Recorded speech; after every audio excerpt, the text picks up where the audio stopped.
نحمدہ ونصلی ونسلم علی رسولہ الکریم اما بعد۔ اگر کسی عورت کے پاس یا مرد کے پاس 52.5 تولہ چاندی نہیں ہے، اس سے کم ہے، تو اس پر زکوٰۃ ہے یا نہیں ہے؟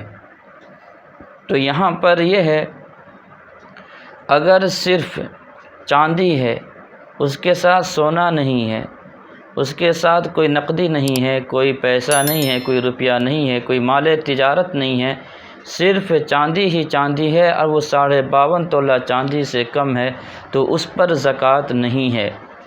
لیکن اگر 52.5 تولہ چاندی سے کم ہے اور اس کے ساتھ کوئی روپیہ بھی ہے، مال تجارت یا کوئی سونا بھی ہے، تو اب 52.5 تولہ چاندی کا اعتبار اس اندازے سے کریں گے کہ دونوں کو ملا کر کے چاندی کے نصاب کو پہنچ رہا ہے یا نہیں پہنچ رہا ہے۔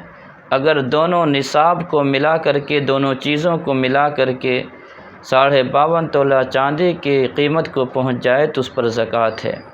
عام طور پر یہ سمجھا جاتا ہے کہ 52.5 تولہ چاندی سے کم اگر چاندی ہے تو اس پر زکوٰۃ نہیں ہے۔ ایسا نہیں ہے، یہ اس صورت میں ہے جب کہ اس کے ساتھ کوئی اور چیز نہیں ہے۔ لیکن اگر چاندی کے ساتھ کوئی اور چیزیں بھی ہے اور تینوں چیزوں کو ملا کر کے چاندی کے نصاب کو پہنچ جائے 49,000 روپیہ تقریباً، تو ایسے لوگوں پر زکوٰۃ واجب اور ضروری ہے۔ اللہ رب العالمین عمل کی توفیق عطا فرمائے۔